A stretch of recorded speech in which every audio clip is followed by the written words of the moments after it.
पृथ्वी की आंतरिक संरचना के संदर्भ में हमने जो हमारे पास में आर्टिफिशियल या नेचुरल जो भी सोर्सेज हैं, उनके द्वारा हमने जानने की कोशिश की। तो हमने जो नेचुरल सोर्सेज हैं, जैसे वोल्केनिक इरप्शन, उसके बारे में चर्चा की और उसके आधार पर अंतरतम में तापमान और घनत्व का जो अंतर संबंध है, उसके द्वारा हमने पृथ्वी की आंतरिक संरचना को जानने की प्रयास किया। और जो जो पूर्व में जो सिद्धांत दिए गए थे पृथ्वी की उत्पत्ति के संबंध में, उत्पत्ति और आंतरिक संरचना, ये इनसे हम इनके बीच में क्या रिलेशन था उसके बारे में जाना। आज हम एक वैज्ञानिक रूप से प्रमाणित चीज़ के बारे में अध्ययन करेंगे, जो है भूकंप, अर्थक्वेक।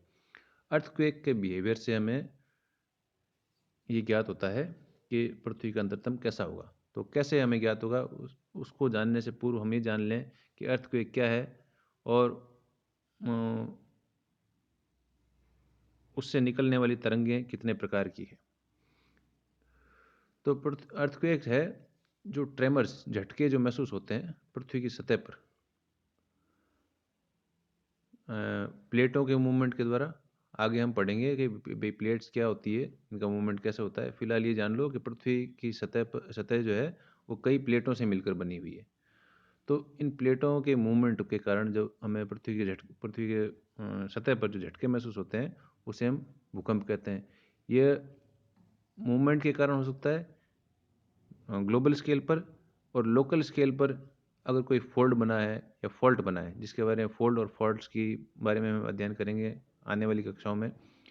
फोल्ड अभी साधारण रूप से ये समझ लो कि पृथ्वी की सतह पर वलन है, कोई दो विपरीत दिशाओं में से अगर फोर्स एक पॉइंट पर लगता है तो उस कारण से बल पड़ जाता है सरफेस की जो पाई जाने वाली चट्टानें हैं उनके ऊपर। तो उस कारण से जो मूवमेंट होता है वो तीव्र गति से होता है और वो लोकल लेवल पर हमें उससे उस कारण से भूकंप महसूस होता है। या अपभ्रंश आ जाए, कोई टूट टूट भाग टूट कर नीचे धंस गया तनाव के कारण, तो उससे हमें लोकल लेवल पर भूकंप के झटके महसूस भी हो सकते हैं।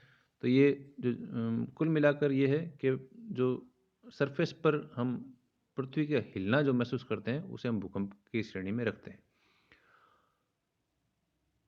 अब ये जो स्टडी है इस भूकंप की, उसको हम कहते हैं सिज्मोलॉजी। ये कई बार आपसे कॉम्पिटिटिव एग्जाम में पूछा जाता है कि what is the study of earthquake called.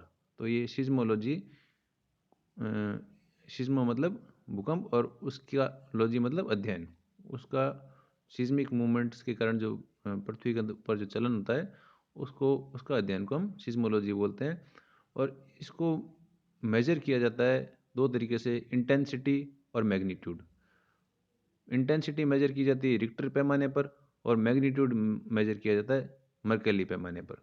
तो हम अखबारों में कई बार पढ़ते हैं कि जापान में भूकंप आया जिसकी रिक्टर पैमाने पर तीव्रता इतनी थी। तो ये तीव्रता जो हो गई, इंटेंसिटी हो गई। लेकिन इसका विस्तार जो हम देखेंगे कि भाई इस कारण से कितना जन जन जन माल हानि का, जो जन और माल की हानि हुई है वो कितनी हुई है, उसको हम मर्केली स्केल पर पढ़ेंगे, मर्केली के द्वारा जानेंगे। तो ये दो स्केल्स हैं जिस पर हम भूकंप का पैमाना मेजर करते हैं। स्केल है ये। अब जो इंस्ट्रूमेंट, जिस यंत्र से भूकंप को मापा जाता है, उसे हम कहते हैं सीज़्मोग्राम, GRAM। और इसके द्वारा जो निर्मित एक चार्ट है जो ग्राफ के रूप में होता है, उसे हम कहते हैं सिज्मोग्राफ। तो सिज्मोलॉजी, सिज्मोग्राम और सिज्मोग्राफ, इन तीनों में आप विभेदन समझिए। सिज्मोलॉजी है अध्ययन, ग्राम है यंत्र, और ग्राफ है उसके यंत्र के द्वारा बनाया जाने वाला एक चार्ट। तो उस चार्ट पर हम तीन तरीके की तरंगें नोटिस करते हैं, पी, एस और एल। अब ये पी, एस और एल है क्या? पी वेव्स हो गई प्राइमरी वेव्स, तो प्राइमरी वेव्स, एस वेव्स हो गई सेकेंडरी वेव्स, और एल है लॉन्गिट्यूडनल वेव्स।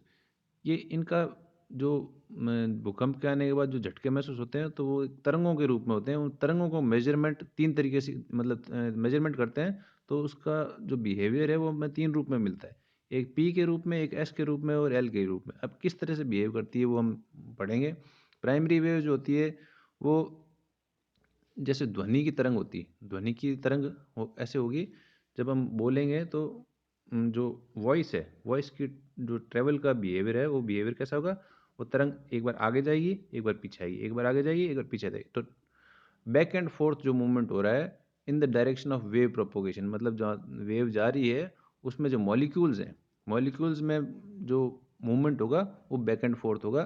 तो इस तरीके की वेव्स को हम प्राइमरी वेव्स कहते हैं। तो भूकंप जहाँ उत्पन्न होता है, अभी मैं ये बताना भूल गया, भूकंप जहाँ उत्पन्न होता है उसे हम कहते हैं फोकस, और जहाँ सबसे पहले महसूस किया जाता है उस भूकंप को, उसे हम कहते हैं एपिसेंटर। दो टर्मिनोलॉजी और जुड़ी हुई है भूकंप से। तो जो फोकस है, फोकस जहाँ पर होगा उस उससे वेव्स चारों तरफ की दिशाओं में ट्रेवल करेगी स्फेरिकल अर्थ पर। गोले जो हमारा पृथ्वी जो गोलेनुमा है उसमें चारों तरफ जो है वेव ट्रेवल करेगी। उनके ट्रेवल का जो बिहेवियर है वो पी वेव्स में ऐसा होता है जैसा कि ध्वनि की तरंगों में होता है। तो इसमें जो मॉलिक्यूल्स ट्रेवल करेंगे, मतलब मॉलिक्यूल्स मतलब जो पृथ्वी की सतह पर, जो पृथ्वी के अंतरतम में या सतह पर जो कण पाए जाते हैं, उनमें मूवमेंट कैसा होगा? बैक एंड फोर्थ, आगे पीछे आगे पीछे आगे पीछे ऐसे। तो इस तरह का जो बिहेवियर है वो प्राइमरी वेव्स करती है। और ये जो तरंगे हैं वो जो पदार्थ की तीन अवस्थाएं, सॉलिड, लिक्विड और गैस, तीनों में से होकर ये वेव्स निकल लेती है। लेकिन जब ये तरल में से निकलेगी, तरल से होकर जब ये तरंगें निकल गुजरती हैं, तो उसमें हल्का सा डिस्टॉर्शन आता है, तो एंगल चेंज हो जाता है। एंगल मतलब जिस जिस एक सीध में चल रहा है तो उसमें हल्का सा भी अगर कोण में चेंज आया तो आगे जाकर उसका प्रभाव बहुत दूरी तक पड़ता है। तो इसी कारण से पृथ्वी की सतह पर जहाँ से फोकस है, फोकस से अगर हम एंगल लें तो 103 से 143 डिग्री के मध्य का जो कोण होगा उसमें ये पी वेव्स हमें नहीं मिलेगी। क्यों? क्योंकि अंतरतम में जब जाते हैं तो 100 किलोमीटर की ये जो कोर और मेंटल है, कोर और मेंटल आगे हम पढ़ेंगे अंतरतम के बारे में। एक ऐसा भाग आता है, अभी यही जान लो कि एक ऐसा भाग आता है जहाँ से ये तरंग जो है डिस्टॉर्ट हो जाती है, इसका मूवमेंट में चेंज आ जाता है, और चेंज होने के कारण ये 103 से 143 जो है शेडो जोन या छाया प्रदेश के रूप में मिलता है, जहाँ पर हमें पी तरंगे महसूस नहीं होगी। तो ये हमने जाना कि पी वेव्स क्या है। इसको हम शीयर वेव्स के नाम से भी जानते हैं और कंप्रेशनल वेव्स के नाम से भी जानते हैं। फिर है दूसरी तरह की जो तरंग है वो, उसको हम कहते हैं secondary waves. These waves are like ripple waves travelling in water. पानी में जब हम पत्थर को गिराएंगे तो जो तरंगें किस प्रकार से हमें दिखती है, उसी तरीके से ये सेकेंडरी वेव्स चलती है। इसमें जो मॉलिक्यूल्स होंगे वो ट्रेवल करेंगे लॉन्गिट्यूडनली, लंबवत रूप से। जब जो कण होंगे वो वेव के चलने की दिशा में लंबवत रूप से प्रोपोगेट करेंगे। तो ये एस वेव्स कहलाती है, सेकेंडरी वेव्स कहलाती है। इनको हम दो अन्य नामों से भी जानते हैं, ट्रांसवर्स और डिस्टॉर्शनल। अब इसकी खासियत क्या है इस वेव्स की, कि ये तरल में से होकर नहीं गुजरती। ये ध्यान रखें कि भाई ये वेव्स किस में से होकर गुजर रही है, तरल में से और सॉलिड में से। मैं बार बार ये कह रहा हूँ कि ये सॉलिड में से होकर निकलती है, ये ठोस तरल में से होकर नहीं निकलती है। तो इस बिहेवियर के कारण ही हम जान पाएंगे पृथ्वी का अंतरतम कैसा होगा, जो हम नेक्स्ट क्लास में बताएंगे। भाई इंटीरियर ऑफ द अर्थ के अंदर कौन कौन सी लेयर्स होती है, और उन लेयर्स को हम कैसे जानेंगे? सिर्फ इस भूकंपीय तरंगों के कारण ही। तो ये पी और एस वेव्स इसमें बहुत इंपॉर्टेंट है, जो हमें अंतरतम के बारे में जानकारी प्रदान करेगी। तीसरी प्रकार की वेव्स है लॉन्गिट्यूडनल वेव्स। ये सबसे ज़्यादा डिस्ट्रक्टिव वेव्स होती है। हालांकि ये जो पृथ्वी की जो सतह है उस पर ही ट्रेवल करती है, अंतरतम में नहीं ये जाती है। लेकिन ये सबसे डिस्ट्रक्टिव वेव्स होती है जो जन और माल की हानि सर्वाधिक करती है। तो हमने अर्थक्वेक और उससे संबंधित तरंगे, उसका फोकस, एपिसेंटर, इनके बारे में जाना।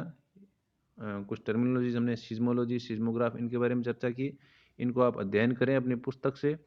तो आज आप पढ़ लें तो हम अगली कक्षा के अंदर ये समझ पाएंगे कि अंतरतम इस तरंगों के कारण अंतरतम कैसा होता है। वो एक चित्र के द्वारा मैं आपको बना के सिखाऊंगा, तो आप उसको पढ़ें और फिर अपन अगली कक्षा में चर्चा करेंगे इसके बारे में। धन्यवाद।